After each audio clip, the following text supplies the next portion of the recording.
Hello there, I'm Michael Sines, and today I'm going to discuss how directors utilize tracking shots to give the audience knowledge and information about particular scenes. Tracking shots have been in use since the early days of silent film, where a cinematic subgenre known as phantom rides was produced by filmmakers that mounted cameras on top of buses or trains. A tracking shot is historically defined as a cinematic technique in which the camera is mounted to a dolly or a wheeled platform. But technological interventions can include the camera just simply moving through space or following a character.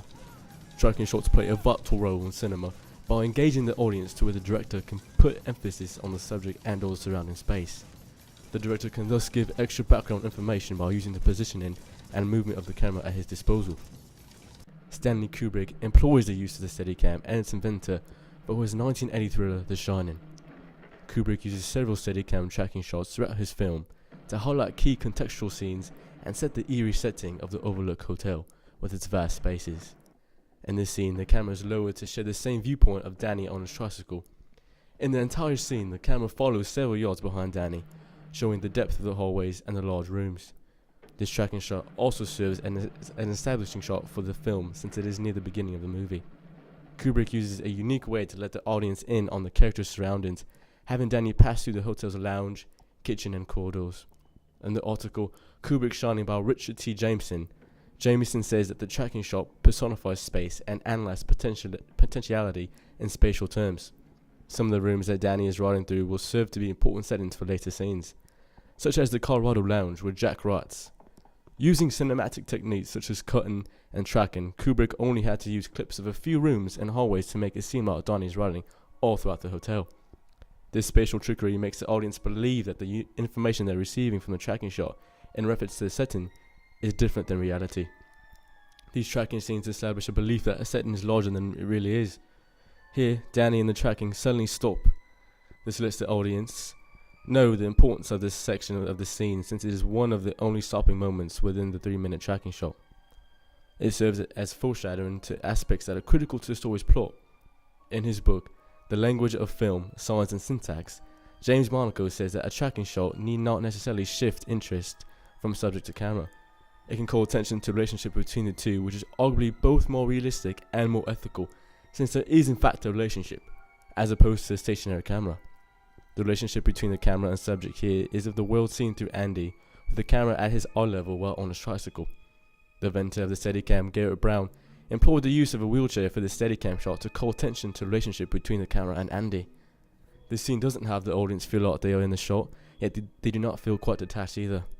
With the wheelchair, the camera can be lowered from a normal standing height, which would have reduced the connection because the camera would be at an angle normally used and it would also be at an angle looking down on Danny. The wheelchair can also keep the camera up to speed with Danny's riding, strengthening the connection between them, as well as having a reduced sound because it's rubber wheels, which came in handy for focusing on the sound of the tricycle. Director Martin Scorsese is widely recognized for his artistic ability in film throughout the manipulation of characters on camera.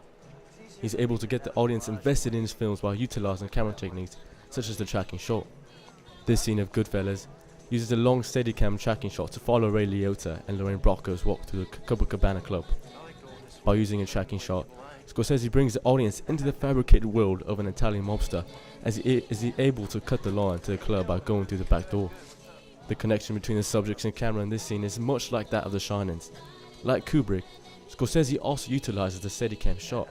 The camera is at the same eye level as the subjects, and with a quick short panning and slight bobs of the camera, it puts the audience right behind the main characters as they make their way through the exclusive entrance.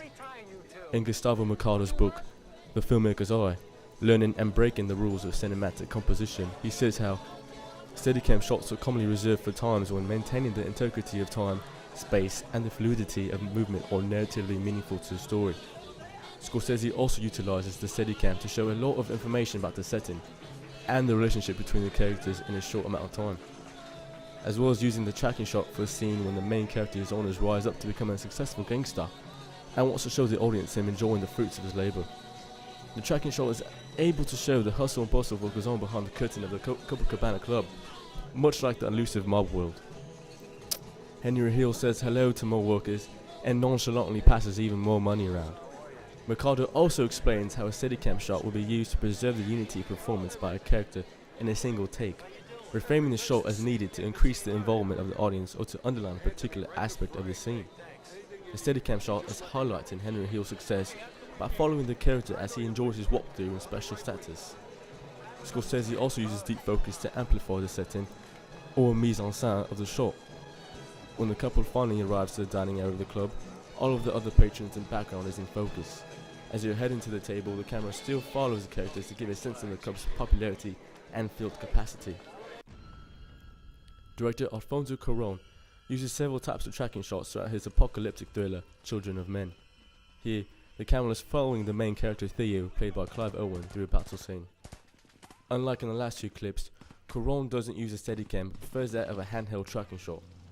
Also, in the last two clips, the camera is behind the subjects for almost the entire scenes, where in this clip, the camera is constantly changing positions, being put in front of, behind, and beside the subjects. This has an immense strength on the relationship between the camera and the subjects because instead of just following, the camera has potential to be a subject, putting the audience right in the middle of the shot as if they were actually present in the conflicting, dodging other characters and whizzing bullets. When the characters run, the camera follows. When they duck, the camera crouches accordingly. This tracking scene is able to establish how the setting isn't a relatively safe and secure place to be. This scene also supports Mercado's claim that the freedom of movement that these shots allow are also used to give the viewer a feeling that they are there, amongst the action and activity of the scene.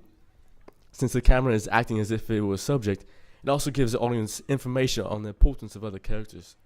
When tracking Owen, the camera is at times at a lower angle, giving the audience information that he's a powerful character. Yet here, at the will of the enemy, he is crouching with the camera looking down on him to show that he's in a position of minimal power. On top of tracking, the director also uses asynchronous sound with gunfire and yelling that is not directly in the frame to show how even when the tracking stops for a brief moment, there is still conflict and danger in the setting. The reason why tracking shots are so effective is because, coupled with supportive camera techniques, directors can establish different meanings and relay information to the audience simultaneously in the same scene, as well as bridge gaps between subject and camera, which, even though film is a hot medium, the tracking shot tends to involve the audience, which increases audience participation and attraction.